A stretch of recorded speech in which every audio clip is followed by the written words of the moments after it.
Because when they were bombed, they were coming not from their homes, they were coming from wherever they were, with no clothing, no hygiene packs. So our teams were delivering to the different hospitals in the area where, as far as it was possible. It was very, very difficult. When I asked them how is this compared to the past, they said this is an absolute genocide, it's a massacre, it's something like we've never experienced before. She was very badly injured, but she wasn't treated in the north. There was no hospitals working or anything. So she had to sit with... I just want to announce that we are charging the Israeli government with crimes against war crimes, crimes against humanity. We've got a special legal team. The legal teams have already sent a message to the government. The government has taken the message up. They're in contact with the French lawyer or the French advocate that's leading the whole charge against Israel. They had a Zoom team last week, Saturday. There's 50 South African lawyers already on the team, and more lawyers from all over the world are joining the team. So we've put in official complaint for our team members that have lost 80 personnel, for Ahmed Abbasi and his brother that were killed, and we'll take the lawyers in if a safe corridor is created to get more stories, personal accounts from Palestinian people.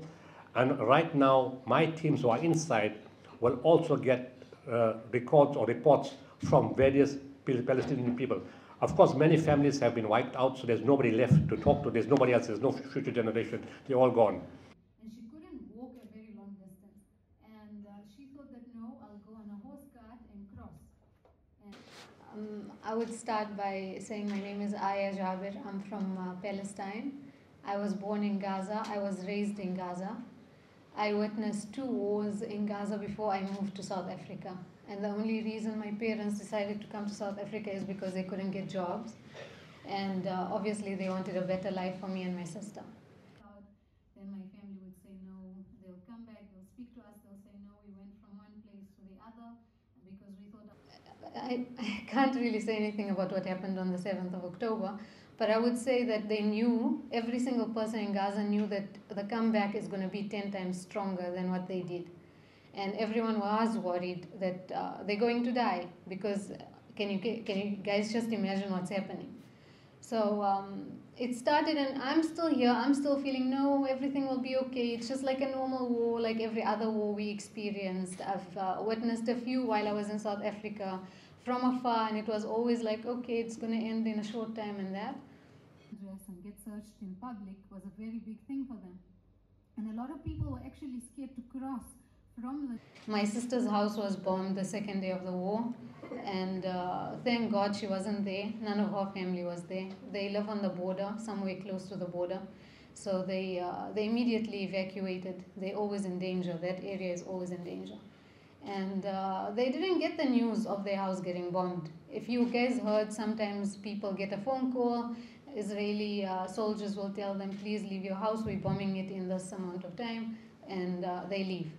They were able to treat her, but they said her operation failed because her diabetes is affecting everything, and the infection is already spreaded and everything is... And a few days after, we heard that my mother's house got bombed, and we heard that my mother's workplace got bombed. And we were like, okay, we'll carry on. We have to keep going. We can't stop by a house or by a building or by this and that. And then we got the news of my cousin getting bombed while going to buy groceries from a shop next to the house. And, sorry. It was hard for us, but we said, no, it's one person.